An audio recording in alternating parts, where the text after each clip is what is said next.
Today we solve annual exam 2021 physics class 11th.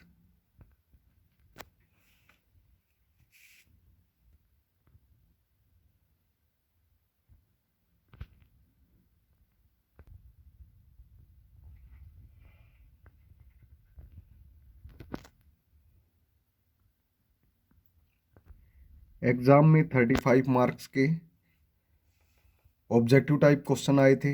इनके अंदर कुछ एमसीक्यू थे, ऑप्शनल क्वेश्चन थे और कुछ फिलिंग द ब्लैंक्स थे और कुछ वन वर्ड थे और कुछ question 2 marks, 3 marks and 5 marks.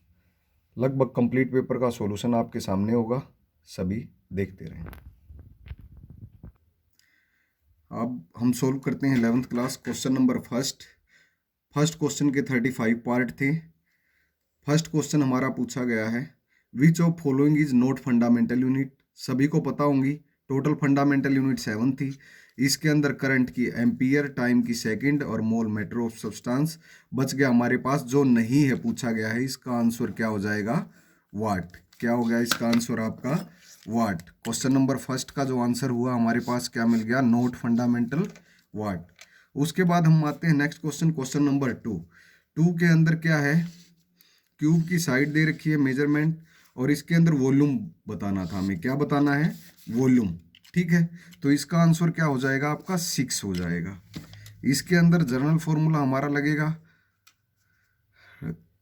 Cube होता है तो 3 डेल्टा आर बाई आर कर देंगे और delta R by R percentage error दे रखी है हमें 2, तो 3 मल्टीप्लाई 2%, 6% आंसर हो गया।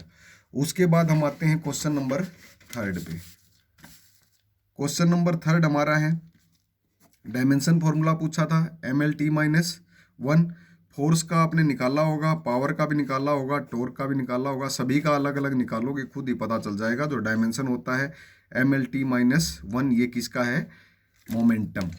Question number 3 complete. पर आते हैं हम, फोर्थ क्वेश्चन भी हमारा इजी था और ये रिपीट क्वेश्चन था हमारा। क्या था, रिपीट था। रिपीट जो क्वेश्चन है इसमें क्या है, सेमी सर्कल की बात कर रहा है। सेमी सर्कल है, इसकी जो रेडियस है वो कितनी दे रखी है हमें, r दे रखी है। तो डिस्टेंस पूछा है, जो डिस्टेंस और डिस्प्लेसमेंट, डिस्टेंस क्या हो जाएगी, एक तो 2 पाई r, बट सेमी है तो 2 से डिवाइड कर देंगे, क्या बच गया, पाई r।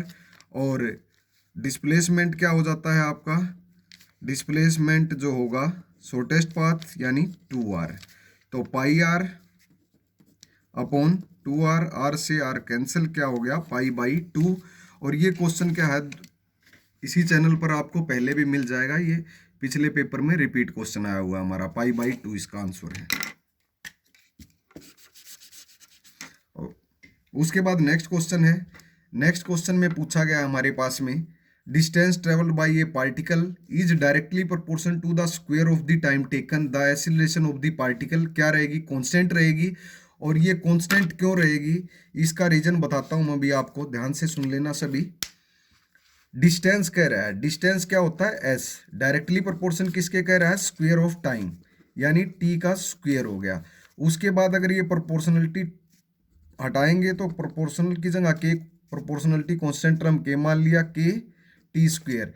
और उसके बाद वेलोसिटी की बात करें तो वेलोसिटी क्या होगी आपके पास, ds बाई dt, और s डिस्प्लेसमेंट हमने ये टर्म यूज की है, तो d बाई dt डेरिवेटिव क्या हो जाएगा, kt स्क्वायर। और यहाँ से वेलोसिटी हमारे पास क्या आ जाएगी, 2kt। क्या आ गई वेलोसिटी, 2kt। और एक्सीलरेशन की बात कर रहा है तो एक्सीलरेशन क्या होता है आपको पता है, dv बाई dt, और a is equal to d by dt क्या हो जाएगा हमारे पास, 2kt। और 2k क्या है, constant term, a is equal to 2k और t का क्या हो जाएगा, 1। तो 2k क्या बच गया हमारे पास, कांस्टेंट। तो एक्सीलरेशन यहाँ से हम क्या लिख सकते हैं, कांस्टेंट। उसके बाद नेक्स्ट क्वेश्चन हमारे पास 6th क्वेश्चन है। 6th क्वेश्चन हिंदी मीडियम या इंग्लिश मीडियम, सर्कल का रेडियस r दे दिया, यूनिफॉर्म स्पीड v दे दी, तो सेंट्रीपिटल फोर्स का जर्नल फॉर्मूला सभी को पता होगा, फैमिलियर हो गए ऑलरेडी। तो इसका क्या आ जाएगा, mv² by are. Next question पूछा गया था स्केलर क्वांटिटी। स्केलर क्वांटिटी आपको पता है, डिस्प्लेसमेंट का पता है, और डिस्प्लेसमेंट से वेलोसिटी बनी वेलोसिटी से एसिलेशन, और एसिलेशन किस में काउंट हुआ, फोर्स में, बच गया हमारे पास जर्नल डिस्टेंस।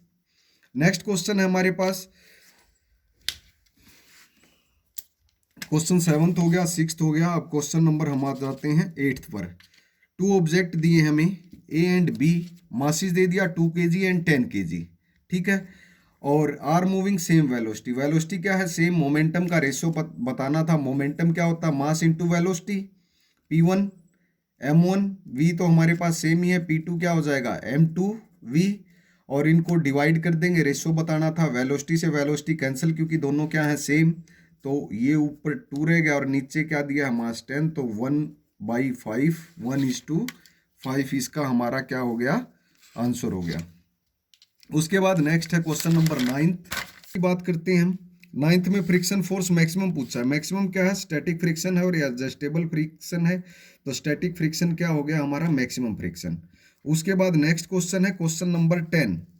10 क्वेश्चन में पूछा गया फ्रिक्शन फोर्स इज, कैसा फोर्स है फ्रिक्शन फोर्स, कंजर्वेटिव का एग्जाम्पल और नॉन कंजर्वेटिव के एग्जाम्पल आपको पता होंगे, तो जो कंजर्वेटिव में आ जाते हो उनको छोड़कर नॉन कंजर्वेटिव क्या हो गया, फ्रिक्शन फोर्स है। सूडो फोर्स आपको पता ही है, एक ऐसा फोर्स जिसको हम फोर्स नहीं मानते हैं। सेंट्रीपिटल फोर्स आपको पता ही है, ठीक है।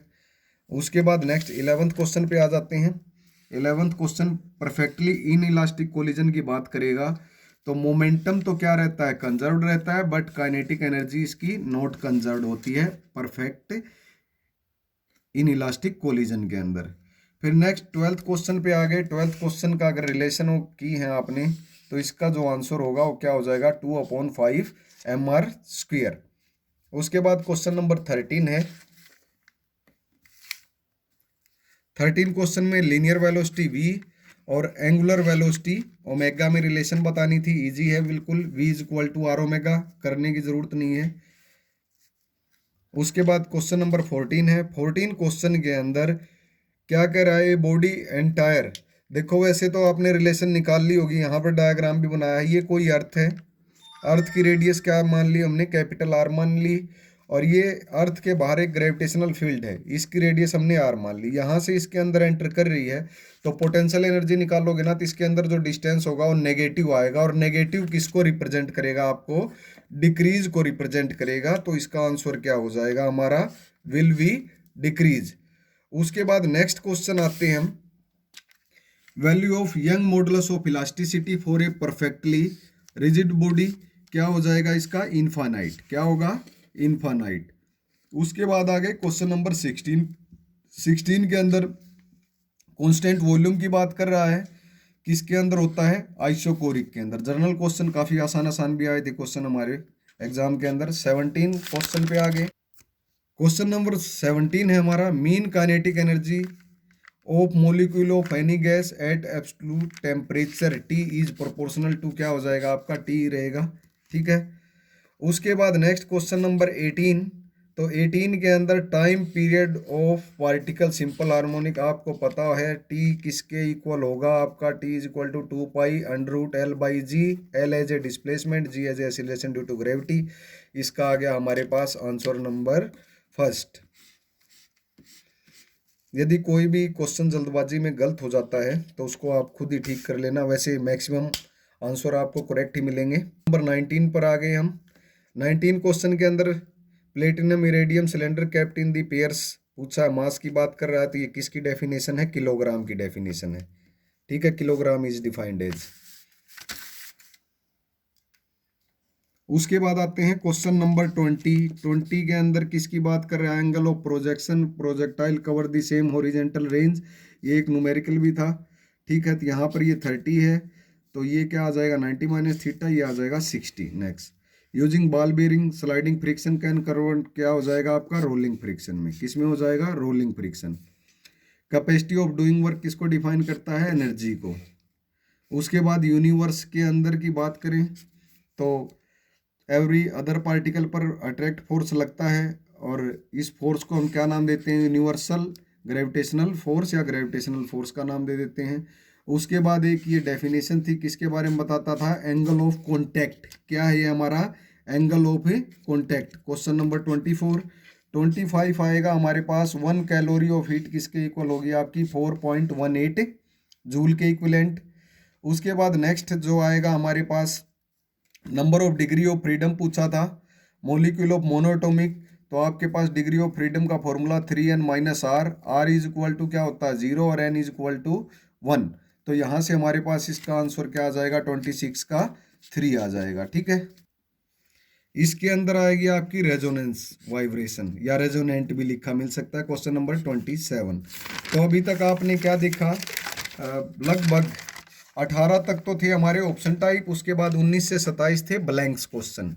अब आते हैं 28 से 35, ये हमारे पास वन वर्ड। तो इसके अंदर एक वेक्टर दिया है, एक स्केलर दिया है, इनका रिजल्टेंट क्या हो जाएगा ma। ठीक है, डायरेक्शन रिप्रेजेंट कर देना आप। उसके बाद coefficient of static friction and angle of friction क्या होगा, mu is equal to tan theta. CGS system में वर्क की यूनिट क्या होती है, वर्क या एनर्जी की यूनिट क्या थी आपकी, ERG, अर्ज। ठीक है, वर्क डन का फॉर्मूला रोटेटरी मोशन में W is equal to tau theta. ठीक है, उसके बाद नेक्स्ट है time period of Jio stationery stellite क्या था 24 आवर, या कहीं कहीं लिखा मिल सकता है आपको 23 आवर 56 मिनट। क्वेश्चन नंबर 33 पर आते हैं हम। 33 की जो रिलेशन बतानी थी अल्फा और आर में, ये क्या हो जाएगी, r is equal to 3 alpha. उसके बाद 34 पर आते हैं। 34 के अंदर क्या हो जाएगा हमारे पास, delta U is equal to Q plus W. Delta U कितना दे रखा है हमें 30, और क्यू हमें दिया है 100, और ये जो हमारा आंसर आ जाएगा -70 जूल। उसके बाद सिंपल इसमें एम्पलीट्यूड पूछा था, एम्पलीट्यूड क्या होता है हमारा 5, ये रिजल्टेंट हो गया इसका। और कुछ 2 मार्क्स के अंदर न्यूमेरिकल थे, वो भी बिल्कुल इजी थे। इसके अंदर क्या पूछा था आपको, परसेंटेज एरर निकालनी थी। तो ये जो इक्वेशन होती है, एक जनरल फॉर्मूला होता है 3 delta A by A plus 2 delta B by B plus, ये ऊपर चला जाएगा बट माइनस का साइन नहीं करना, सभी को रूल पता है, डेल्टा सी बाई सी।